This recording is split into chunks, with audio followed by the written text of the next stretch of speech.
Digalarim bolashgan pampersdan kiyimlardan dam olsin bu issiqda deb kiyimlarini yechib tashlab yalang'och qilib uyda olib yurishuvdi.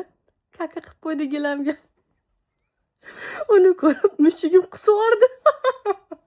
Endi gilamim dog'-dog' bo'lib yotibdi. Mana gilamlarimiz endi shunaqa dog' bo'lib ketdi. O'zim rosa tozalashga harakat qildim, lekin baribir ketmadi. Shunga o'zimni qiynamay deb Isaacning himchiskasini chaqirdim. Hamma apparat va sredstvalarni o'zlari bilan olib kelishadi. Gilamni patini birinchi shunaqa shotka yordamida ko'tarib olishadi. Keyin dog'larni maxsus sredstva bilan obработка qilib, ustidan shunaqa karcherli apparatda yuvib chiqishadi. Hamma kirlarni bittada tortib oladi. O'zingizam yaqqol ko'rishingiz mumkin, gilamim toza bo'lib qoldi. Bizda qoqilgan kovroling bo'lgani uchun joyida himchiska qilib ketishdi. Atak oddiy gilamlarni yig'ib, yuvib olib keladigan xizmatlari ham bor. Yangi kovronlarimizni ham asvirish qildi. Bolali uy endi shunaqa bo'lar ekan-da. Esingizda bo'lsa, yaqinda bizda do'l-sel bo'lib yomg'ir yog'gan edi. Brushatkalarimiz ham chang turpo bo'lib ketdi. Hovlimiz katta, bitta odam eplolmaydi. Shunga bahonada brushatkalarimizni ham yurib oldim. Birinchi yaxshilab suvlarni sepib, ustidan ruchnoy shotkada chiska qilib, keyin esa apparatda ham yurib chiqishdi. Menimcha bu hovlida birinchi bor shunaqa prinslar yuvilishi. O'zi ham 4 kishi naqd yarim kun shunga vaqt ketkazishdi. Lekin rezultatda hamma yo'ni charaqlatib ketishdi. Menimcha bu brushatka qo'yilgandan beri birinchi marta bunaqa yuvildi. Hovlimiz shunaqa ochilib qoldi.